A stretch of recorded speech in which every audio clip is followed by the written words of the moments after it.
पुण्यात प्रभाग क्रमांक 41 मध्ये शिवसेनेचे उमेदवार प्रमोद नाना भानगिरे यांनी आज अंतुले नगर परिसरात जोरदार प्रचार केला। प्रचाराच्या निमित्तानं भानगिरे थेट सर्वसामान्य मतदारांच्या घरापर्यंत पोहोचताना दिसले। यावेळी त्यांनी प्रभागातील प्रश्न जाणून घेत मतदारांशी संवादही साधला। प्रभाग 41 मधील कुष्ठरोगी वसाहतीतील नागरिकांना हक्काची घरे देण्याचं आश्वासनही भानगिरे यांनी दिलं। तसंच अंतुले नगरमधील बौद्ध विहाराच्या विकासासाठी 2 कोटी रुपयांचा निधी देण्यात येईल असंही त्यांनी स्पष्ट केलंय। यासोबतच पुणे शहराचा महापौर हा शिवसेनेशिवाय होणार नाही असा दावा करत निकालानंतरच आम्ही भाकरी का फिरवली हे कळेल असं सूचक विधानही त्यांनी केलंय। त्यांच्यासोबत बातचीत केली आहे आमचे प्रतिनिधी ज्ञानेश्वर चौतमल यांनी। पुणे मनपाच्या निवडणुकांच्या प्रचारांचा धुरळा आपण सगळेजण बघतोय। आज आपण प्रभाग क्रमांक 41 मध्ये आलेलो आहोत। शिवसेनेचे शहराध्यक्ष प्रमोद नाना भानगिरे आपल्यासोबत आहेत।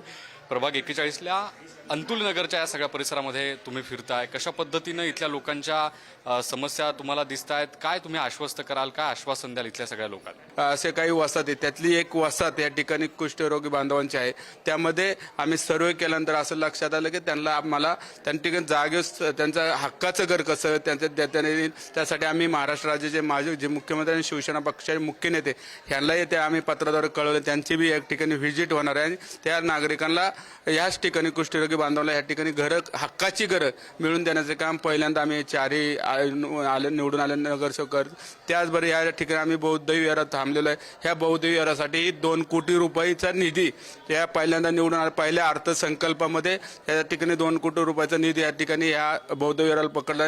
आमची असलेल्या सर्वसामान्य कुटुंबांच्या आमच्या सगळ्या माता बहिणी आहे, त्यांना बचत गटाच्या माध्यमातून घरगुती उद्योग व्यवसाय कसं मिळेल, तसं शासनाने प्रत्येक बचत गटाला शासनाचं अनुदान देऊन त्यांनी बनवलेल्या वस्तूलाही त्या बाजारपेठ मिळवून दिल्या। त्यासाठी आम्ही त्यांच्यासाठी एक आर्थिक तरतूद करून दिल्या। सर्वसामान्य नागरिकांना महिलांना त्या ठिकाणी बचत गटाच्या माध्यमातून त्यांना व्यवसाय कसा मिळेल एक चांगलं व्हिजन घेऊन आम्ही सर्व उमेदवार उतरले।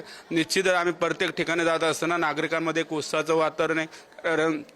शिंदे साहेबांनी 2.5 वर्षात जे काम या महाराष्ट्राचे सर्वसामान्य जनतेसाठी केलेले आहे, त्यामुळे सर्वसामान्य जनतेसाठी केले असल्यामुळे अनेक निर्णय मुख्यमंत्री लाडकी बहीण असेल, महिलांसाठी एसटी मध्ये हाफ तिकीट असेल, ज्येष्ठ नागरिकांना हाफ तिकीट असेल, विद्यार्थ्यांसाठी असेल, मुलींसाठी असेल, असे असंख्य निर्णय घेतले। ते सर्व निर्णय आम्ही तळागाळापर्यंत पोहोचवतोय आणि त्याचा फायदा आम्हाला आज होताना दिसतो की एकनाथ शिंदे साहेबांचे शैलेदार आल्यात, आम्ही तुम्हालाच मदत करणार म्हणून येणाऱ्या 15 तारखेला ज्यावेळी मतदान आणि 16 तारखेला निकाल लागेल त्यावेळी चारही उमेदवार प्रचंड बहुमताने निवडून आलेले दिसते। आणि पुणे शहरात शिवसेनेची चांगले उमेदवार या ठिकाणी निवडून येतील आणि शिवसेनेशिवाय पुणे शहराचा महापौर या ठिकाणी होणार नाही। तुमचा एक व्हिडिओ सध्या सोशल मीडियावर फार व्हायरल होतोय, ज्यात तुम्ही भाकरी भाजतानाचा तो व्हिडिओ आहे। प्रचंड चर्चा आहे त्या व्हिडिओची। काय नेमकं घडलं होतं प्रचारादरम्यानचा, काय तो नेमका किस्सा आहे? 16 तारखेला कुणाची भाकरी फिरणार ते 16 तारखेला निकाल लागल्यानंतर निश्चितच कळेल आम्ही भाकरी का फिरवली। धन्यवाद पुढारीशी बातचीत केल्याबद्दल। व्हिडिओ जर्नलिस्ट सचिन समीर, ज्ञानेश्वर चौतमल, पुढारी न्यूज, पुणे।